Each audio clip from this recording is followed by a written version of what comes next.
हिंदुस्तान के कोने कोने से एक ही आवाज उठ रही है कि धोखेबाज चीन को सबक सिखाना है। सरहद पर चीन की साजिशों को नेस्तनाबूद करने के लिए एक और सेना लड़ रही है, तो दूसरी ओर देश का बच्चा बच्चा चाइनीज सामान के बहिष्कार के लिए आवाज बुलंद कर रहा है, जिससे हिंदुस्तान में चाइनीज सामान की एंट्री रोकी जा सके, चीन की आर्थिक सेहत पर प्रचंड चोट की जा सके। भारतीय रेलवे ने एक चाइनीज कंपनी का 470 करोड़ रुपए का टेंडर रद्द कर दिया।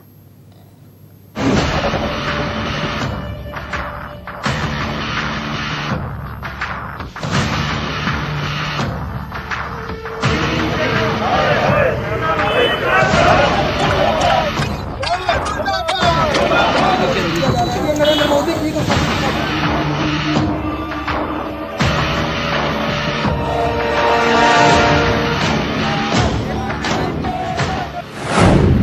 इलेक्ट्रिकल मशीनरी 34%, न्यूक्लियर रिएक्टर और machinery 18%, organic chemicals 10%, James and jewellery 6%, iron and steel 4%, plastic उत्पाद 4%, अन्य 24%। इतना सामान हर साल भारतीय बाजार में चीन से आता है। इससे चीन मोटी कमाई करता है। इतना सब कुछ होने के बाद भी चीन सरहद पर विश्वासघात से बाज नहीं आता।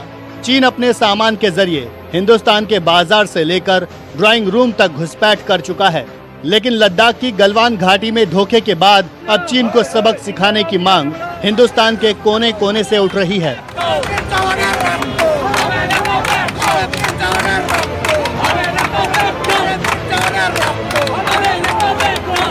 चाइना एक तरफ तो दोस्ती की बात करता है, एक तरफ हमारे 20 जवानों को शहीद कर देता है। हम अपनी ये बात चाइना तक पहुंचाना चाहते हैं कि आर्थिक रूप से जनता कमर तोड़ेगी चाइना की, और सेना हमारी उनके बॉर्डर पर उनकी कमर तोड़ेगी। ये हम मैसेज देना चाहते हैं। और हम चीन के अहंकार को जमीन पर लाने के लिए आर्थिक मोर्चे पर सबक सिखाने की तैयारी शुरू हो चुकी है। वाणिज्य और उद्योग मंत्रालय export and import data bank के आंकड़ों के मुताबिक 2018-19 में चीन से होने वाले 3 सबसे बड़े आयात हैं। इलेक्ट्रॉनिक उपकरण करीब 20.63 अरब डॉलर, परमाणु रिएक्टर करीब 13.4 अरब डॉलर, रसायन करीब 8.6 अरब डॉलर। सूत्रों की माने तो वाणिज्य मंत्रालय चीन से आयात किए जाने वाले कुछ सामानों पर रोक लगाने की तैयारी में है। इसके लिए वाणिज्य मंत्रालय करीब 371 ऐसे सामानों की लिस्ट तैयार कर रहे हैं जो चीन से आयात किए जाते हैं। सूत्रों की माने तो जल्द ही लिस्ट तैयार करके पीएमओ भेज दिया जाएगा। चीन का कुल $2.5 ट्रिलियन का निर्यात होता है। उसमें से भारत को होने वाला जो निर्यात है, जिसको हम भारत का आयात कहते हैं चीन से, वो करीब $70 बिलियन का है। कुल बायलैटरल ट्रेड भारत और चीन का करीब $86 बिलियन का है।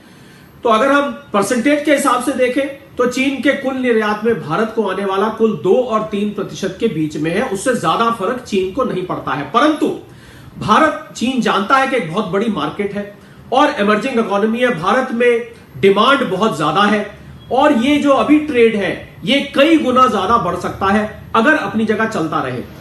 चीन से आने वाले इलेक्ट्रॉनिक सामान से लेकर खिलौने तक पर रोक लगाने की स्क्रिप्ट पर काम चल रहा है। सूत्रों के मुताबिक सरकार की ओर से सरकारी टेलीकॉम कंपनियों से किसी भी चाइनीज कंपनी की मशीनरी का इस्तेमाल नहीं करने को कहा है। प्राइवेट मोबाइल फोन ऑपरेटर्स के लिए चीनी ब्रांड से दूर रहने का नियम बनाया जा सकता है। टेलीकॉम सेक्टर में चीन की निर्भरता खत्म करने की तैयारी है। बीएसएनएल के पहले से जारी टेंडर वापस लेने की तैयारी। दोबारा जारी होंगे टेंडर से चाइनीज कंपनियों को बाहर रखने की तैयारी है। पुलवामा और उरी के बाद देश भर में ये मांग उठी कि एक सर के बदले 5 पाकिस्तानियों का सर लाया जाए, लेकिन जब चीनी सीमा पर भारतीय जवान शहीद हुए तो देश भर में चीनी सामानों के खिलाफ नफरत खुलकर सामने आई। इसे मूड ऑफ द नेशन मानकर भारत सरकार भी अब इस ओर पहल कर रही है कि कैसे चीनी कंपनियों की दखल भारत में रोकी जाए, और इसकी शुरुआत टेलीकॉम मंत्रालय में हुआ है, जहां चीनी कंपनियों को रोकने की कवायद शुरू हो गई है।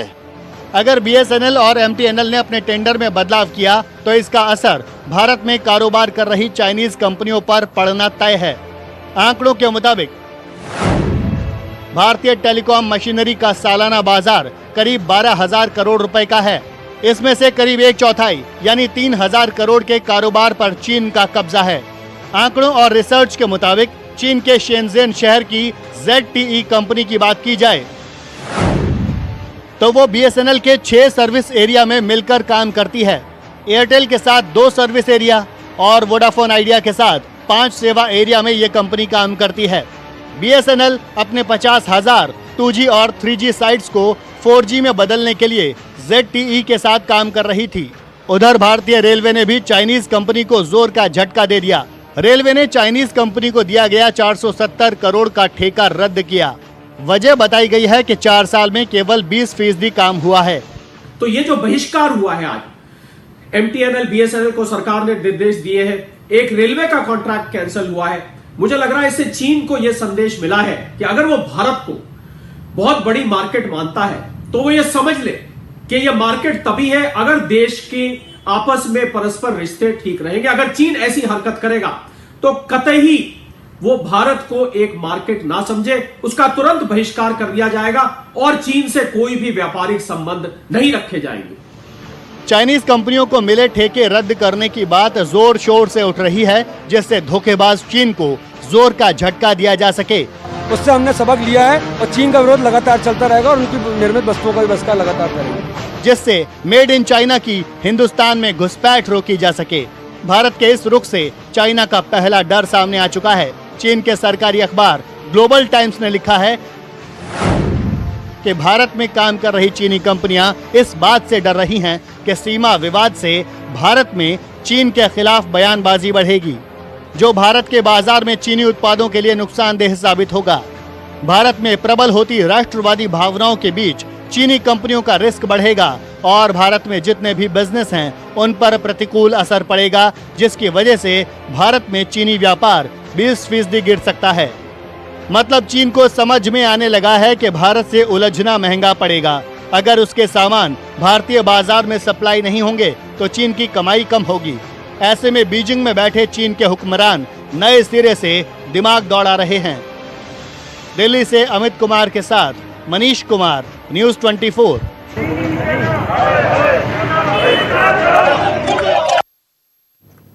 और केंद्रीय मंत्री रामविलास पासवान ने लोगों से चाइनीज सामान के बहिष्कार की अपील की है। सूत्रों के मुताबिक रामविलास पासवान ने ब्यूरो ऑफ इंडियन स्टैंडर्ड से विदेश से आने वाले जो सामान है उनके लिए मानक तय करने का निर्देश दिया है। बाजार में चाइनीज मोबाइल से लेकर के टीवी तक, खिलौने से लेकर के देवी देवताओं की मूर्तियों तक भरे पड़े हैं। अब आपको बताते हैं कि भारतीय बाजार में चाइनीज कंपनियां का जो दखल है वो किस हद तक है।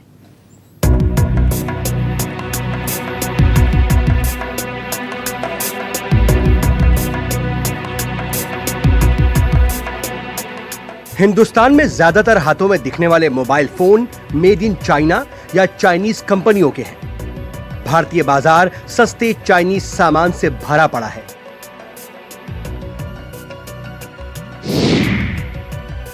एक आंकड़े के मुताबिक वीवो, शॉमी, रियलमी और ओप्पो का करीब 72% बाजार पर कब्जा है। शॉमी कंपनी के 26% यूजर्स भारत में हैं। टिकटॉक के 12 करोड़ यूजर्स तो हेलो ऐप के 5 करोड़ यूजर्स देश में मौजूद हैं। वीवो के पास भारत का 20% बाजार है।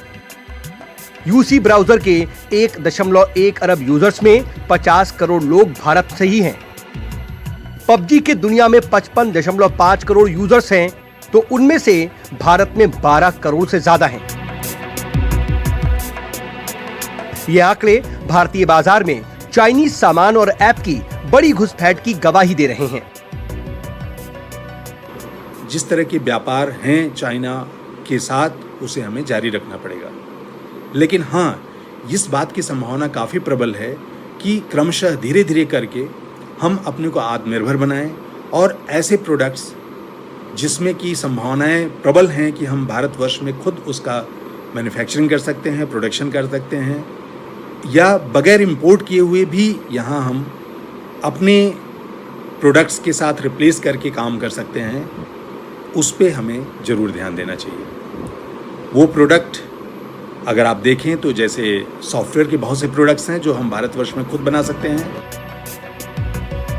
ऐसे में सवाल उठ रहा है कि अगर भारतीय बाजार में चाइनीज सामान के बॉयकॉट की कोशिश की जाए तो ये मुहिम कितनी रंग लाएगी। सबसे पहले बात स्मार्टफोन की। कुल बाजार 2 लाख करोड़ रुपए का, इसमें चीनी हिस्सेदारी 72%।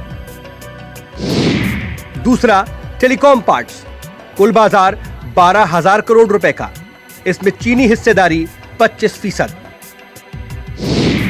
टेलीविजन में कुल बाजार 25,000 करोड़ का, चीनी हिस्सेदारी स्मार्ट टीवी में 45% और नॉन स्मार्ट टीवी में 9%। होम अप्लायंसेस में कुल बाजार 50,000 करोड़ का, इसमें चीनी हिस्सेदारी 12%। इसी तरह चीन का हिंदुस्तान के ऑटो पार्ट्स सेक्टर पर 26%, तो इंटरनेट एप्स के 66% बाजार पर कब्जा है। वहीं दूसरे सेक्टर्स की बात की जाए तो सोलर पावर में तो कुल बाजार 37,916 मेगावाट का है, जिसमें चीनी हिस्सेदारी 90% है। वहीं स्टील में कुल बाजार 108.5 मीट्रिक टन का है, जिसमें चीनी हिस्सेदारी 20% है। वहीं फार्मा में कुल बाजार 14,000 करोड़ रुपए का है, जिसमें चीनी हिस्सेदारी 60% है। भारत चीन के बीच तल्ख होते रिश्तों से चाइनीज कंपनियों के हाथ पैर फूल गए हैं। दरअसल भारतीय बाजार से चीन मोटी कमाई करता आया है। अब धोखेबाज चीन के धंधे पर प्रचंड प्रहार की तैयारी हो चुकी है। हमें काफ़ी प्रोडक्ट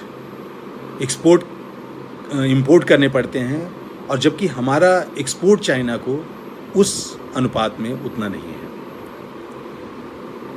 जो मुख्य वस्तुएं हम चाइना से इंपोर्ट करते हैं उसमें इलेक्ट्रॉनिक आइटम्स बहुत ज़्यादा हैं, इलेक्ट्रिकल गुड्स हैं, मशीन्स हैं, इंजन्स हैं और स्मार्टफोन्स हैं, ऑर्गेनिक केमिकल्स हैं, कुछ फर्टिलाइजर्स हैं, आयरन स्टील भी हम वहाँ से लेके आते हैं। प्लास्टिक के ढेर सारे आइटम हैं टॉयज़ के रूप में और जगह कई चीज़ों में। अब जरा कुछ और आंकड़ों पर गौर कीजिए।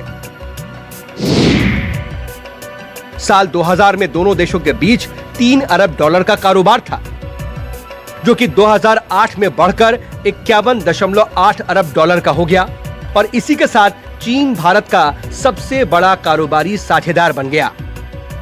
तो इधर 2018 में यह कारोबार बढ़कर 95.54 अरब डॉलर हो गया, जो कि 2019 में करीब 100 अरब डॉलर तक पहुंच गया।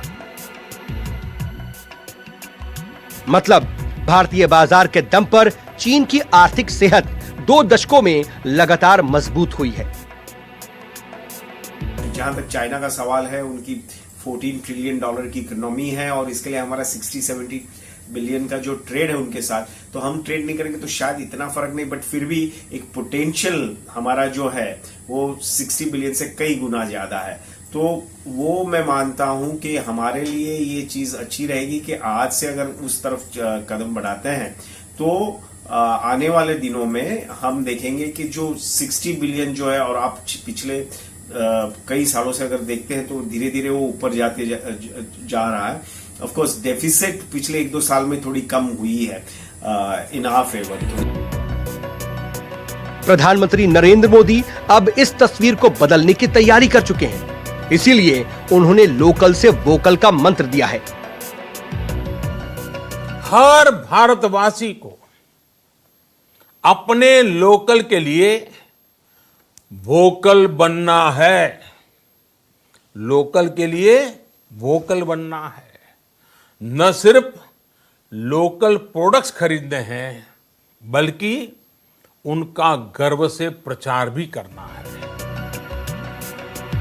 प्रधानमंत्री नरेंद्र मोदी अच्छी तरह से जानते हैं कि कैसे चीन की अर्थव्यवस्था को भारतीय बाजार से टॉनिक मिलता रहा है।